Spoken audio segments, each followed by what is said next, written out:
सालों पहले नर्मदा नदी के ठीक पास कंचनवटी नाम का एक नगर बसा हुआ था। वहाँ राजा मलय केतु का शासन था। कंचनवटी नगर के पास ही एक रेतीली बालूहटा नामक जगह थी, जिसके पास एक बड़ा सा पेड़ था।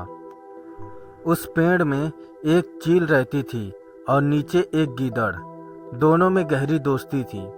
एक दिन दोनों ने सोचा कि सारी महिलाएं जितिया व्रत करती हैं, तो क्यों ना हम भी कर लें। इसी सोच के साथ दोनों ने ठान ली कि अब वो भी इस व्रत को करेंगी।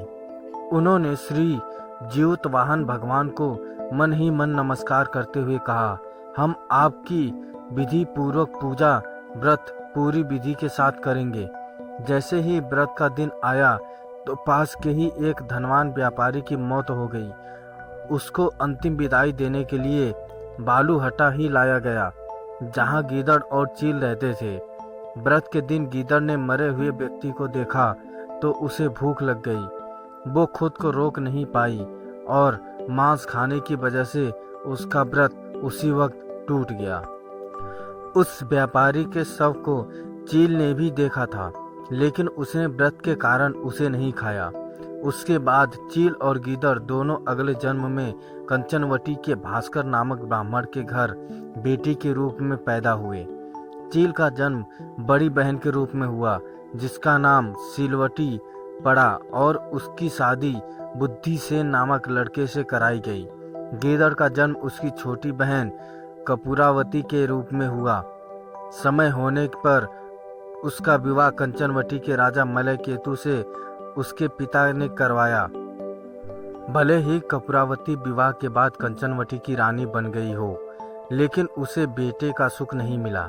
उसके घर जितने भी बच्चे जन्म लेते वो उसी दिन मर जाते।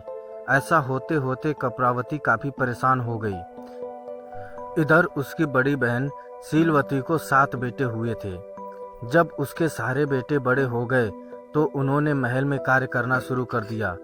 अपनी दीदी के बेटों को देखकर धीरे धीरे कपूरावती रानी के मन में जलन का भाव पैदा होने लगा। उसने इसी जलन की वजह से अपने पति को कहकर अपनी दीदी के सारे बेटे के सिर कटवाकर एक बर्तन में रख दिए।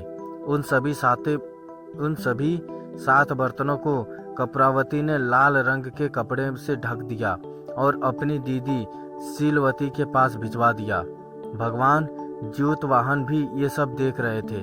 उन्होंने रास्ते में ही सभी 7 भाइयों के सिर को धड़ से जोड़ा और अमृत पिलाकर जिंदा कर दिया। फिर सभी भाई अपने घर चले गए और उन बर्तन में भगवान की कृपा से फल भर गए। उधर कपूरावती अपनी दीदी के घर से शोक समाचार मिलने के इंतजार में बैठी हुई थी। जब कोई संदेश नहीं आया तो वो खुद ही सीलवती के घर चली गई। वहां जैसे ही उसने अपनी दीदी के सारे बेटे को जिंदा देखा तो वो हैरान हो गई। कुछ देर बाद उसने दीदी सीलवती को अपनी हरकत के बारे में बताया। उसने कहा कि किस तरह से उसने बर्तनों में उनके बेटों के सिर काटकर डाल दिए थे और जोर जोर से रोने लगी। तभी सीलवती को अपने पिछले जन्म के बारे में याद आ गया। वो अपनी छोटी बहन को उसी पेड़ के पास ले गई जहां वो दोनों पहले रहा करते थे। उसने कपूरावती को पिछले जन्म में रखे जितिया व्रत की पूरी कहानी सुनाई। ये सब जानते ही कपूरावती ने उसी वक्त अपना दम तोड़ दिया। राजा को तुरंत सीलवती ने इस बात की जानकारी भिजवाई। अपनी पत्नी के बारे में दुख भरा समाचार मिलते ही राजा वहां पहुंचे और कपूरावती को उसी पेड़ के नीचे अंतिम विदाई दी। कहानी से सीख: बुरे कर्म कभी भी पीछा नहीं छोड़ते। गलत कामों की सजा को भोगना ही पड़ता है। दोस्तों, ये थी जितिया व्रत की कहानी। आपको ये कहानी कैसी लगी हमें कमेंट करके जरूर बताएं। अगर अच्छी लगी तो शेयर करें, सब्सक्राइब करें और लाइक करें। धन्यवाद।